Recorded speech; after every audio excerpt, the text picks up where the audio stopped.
We had Senator Alex Antic on Sunday on Outsiders, and he said that some of their policies resembled mobile phone plans, where you get a special deal for 12 months. You get a cut or discount on the fuel excise. But how is that going to convince people to throw out a first-term government? And you mentioned the nuclear policy. It was a point of differentiation, but it doesn't come until the 2030s if they won. And they ran away from that policy throughout the campaign. They were too scared to articulate their position because there were attacks which they should have expected. Of course there were going to be attacks. Well, I think unconvincing is the word that sort of springs to mind for me, because in the end, when they looked to be in doubt, they sort of copied what the ALP had done or did a version of the ALP. And at the same time, they sort of alienated certain sections of the community. They weren't a choice. They weren't doing anything different and they weren't doing anything better. It looked like a campaign where they really were doing it on the run and they really didn't know what they were striving to do.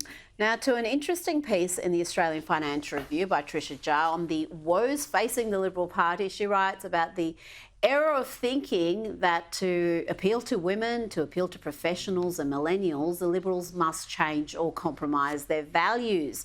She writes, tax policies that encourage growth, housing policies that enable choice, immigration policies that contribute to Australia's prosperity, and a disciplined approach to public spending that contains ballooning debt for the next generation should be bread and butter issues for Liberals, and one that can have cut through with all demographics. She makes an excellent point there, because I think the easy thing to do, which is what we're hearing now from all the grifters and the like, is they are wanting to push through their pet projects. So they want to have gender quotas. They want to essentially turn the Liberal Party into Labor. Yes.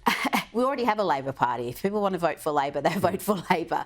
Give them a choice. But the point made in this AFR piece, I think, is spot on. Women and millennials, they're not some weird demographic. If you give them sound policies, it will appeal to them as it appeals to every other demographic. Well, it was women in those marginal seats, in the outer suburbs of the capital cities that they really had to win over. And they sort of lost them from day one virtually, or literally, with their working from home policy, which basically said a lot of these women were working from home to save money because they're in a cost of living crisis. They were making ends meet. And to sort of come in and basically have this policy that alienates them from the outset, that's when the election was lost, basically. And it's easy to say that after the event. But they never got that back. And it was the same with young people and indeed for all taxpayers. I mean, the Coalition's tax policy was costlier to the average taxpayer than the ALP's. I mean, what do they believe in? What do they stand for?